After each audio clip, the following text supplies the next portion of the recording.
All right, our next topic is going to be dysphagia, and this is going to be part one of two. We're going to start off with achalasia. Achalasia is going to be patients that present, it's going to be usually a young patient that presents with a dysphagia to both solids and liquids simultaneously. If they come in with a dysphagia to solids and liquids at the same time, the first test we're going to do is a barium study. A lot of students mix this up and think you have to do manometry first, but remember, it's an esophageal disorder, and remember what we said, for esophageal disorders, we want to do a barium first. And to definitively diagnose it or confirm it, we're going to do manometry. If a patient has certain risk factors including age over 60, anemia, heme positive stools, symptoms over 6 months duration, or weight loss, you're going to do an upper endoscopy. And why are we going to do an upper endoscopy in patients with these risk factors? Because we're going to be searching for a cancer. So if they have no risk factors, we do a barium. We're going to confirm it with a manometry. And our best initial therapy is going to be repeated pneumatic dilation. So if they say it was confirmed with a manometry and they tried pneumatic dilation and it failed, what are we going to do? We're going to repeat pneumatic dilation. Okay, so you're not going to go straight to the next step. We're going to do repeated pneumatic dilation. And if on repeat pneumatic dilation, it fails, pneumatic dilation fails, we're going to try an injection of botulinum toxin. Botulinum toxin is also used in patients that refuse surgery, and it's also used in patients that refuse pneumatic dilation. Those are two cases that we can also use botulinum toxin as well. And if this botulinum toxin injection in the lower esophageal sphincter fails, we're going to do esophageal myotomy.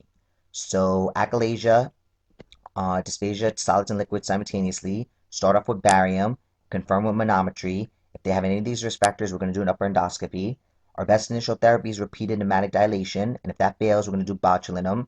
If they're a poor surgical candidate or refuse pneumatic dilation or surgery, we're also going to do botulinum. And if that fails, we're going to do esophageal myotomy. Esophageal cancer. This is going to be dysphagia to solids and liquids also, but how are we going to distinguish this between achalasia other than the risk factors? It's going to start off with dysphagia to solids, and then it's going to progress to a dysphagia with liquids. And the patients, we're going to look for certain risk factors as well, such as heme positive stool, patients over the age of 50, patients can sometimes present with anemia, and they may be alcoholics, smokers. Just look for risk factors. Some of these risk factors, like right here. And our initial test is going to be endoscopy and biopsy. And for staging, if it's positive for staging, what are we going to do? We're going to use endoscopic ultrasound. And to check the degree of local spread, we're going to do CT scan. And to check for asymptomatic spread to the bronchi, we're going to do bronchoscopy. Okay? And the treatment is going to be surgical resection. And this is if there is no metastasis. If there is metastasis, we're going to do both chemo and radiation therapy. And the chemo we're going to use is 5-fluorouracil, and we're going to add radiation to that. So esophageal cancer, it's going to be first dysphagia solids that progresses to liquids. Initially, we're going to do endoscopy plus biopsy. To stage, we're going to do an endoscopic ultrasound, very important, very broad, high yield. And to see the degree of local spread, we're going to do CT scan. For asymptomatic spread to the bronchi, we're going to do bronchoscopy. We're going to treat it with surgical resection for localized, and for metastasis, we're going to do chemotherapy and radiation, and the chemo we're doing is 5-fluorouracil.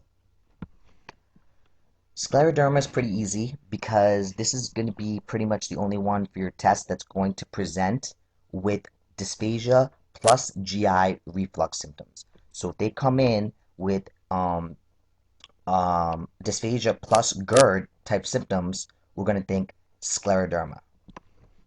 And in scleroderma, what are we going to do? We are going to do an immobile open tube, and our most accurate test is going to be motility studies. And for scleroderma, it's not written here, but what are we going to treat these patients with? We're going to treat them with proton pump inhibitors. Our last topic is going to be diffuse esophageal spasm and nutcracker esophagus, sorry. And this is going to come, the patient's going to come in with a severe but intermittent chest pain with dysphagia. A lot of times these patients are going to have a lack of risk factors and a lack of things that point towards ischemic heart disease, but it's going to look like an ischemic heart disease, okay? A common precipitant for diffuse esophageal spasm, also known as nutcracker esophagus, is a patient gets these symptoms after drinking a cold beverage. So they're going to get dysphagia with intermittent severe chest pain with no risk factors, and oftentimes in the question, it's going to say it occurs after drinking a cold beverage. Our first test is going to be a barium, just like we said over here, because it's an esophageal disorder. And our most accurate is going to be manometry, and it's going to show high intensity disorganized contraction. Our therapy, which isn't written here, is going to be nifedipine, calcium channel blockers. If calcium channel blockers you don't see in your choices, it can also be nitrates can also be used. And how is this? What's similar? What pathophysiology is similar to this? And what pathophysiology do we use the same treatment for? Prince Metal's angina. It also comes with intermittent chest pain, right? And what do we use for Prince Metal's angina? We also use calcium channel blockers, preferably nifedipine, as well as nitrates. So this is our part one of dysphagia, and we're going to have part two of dysphagia following this.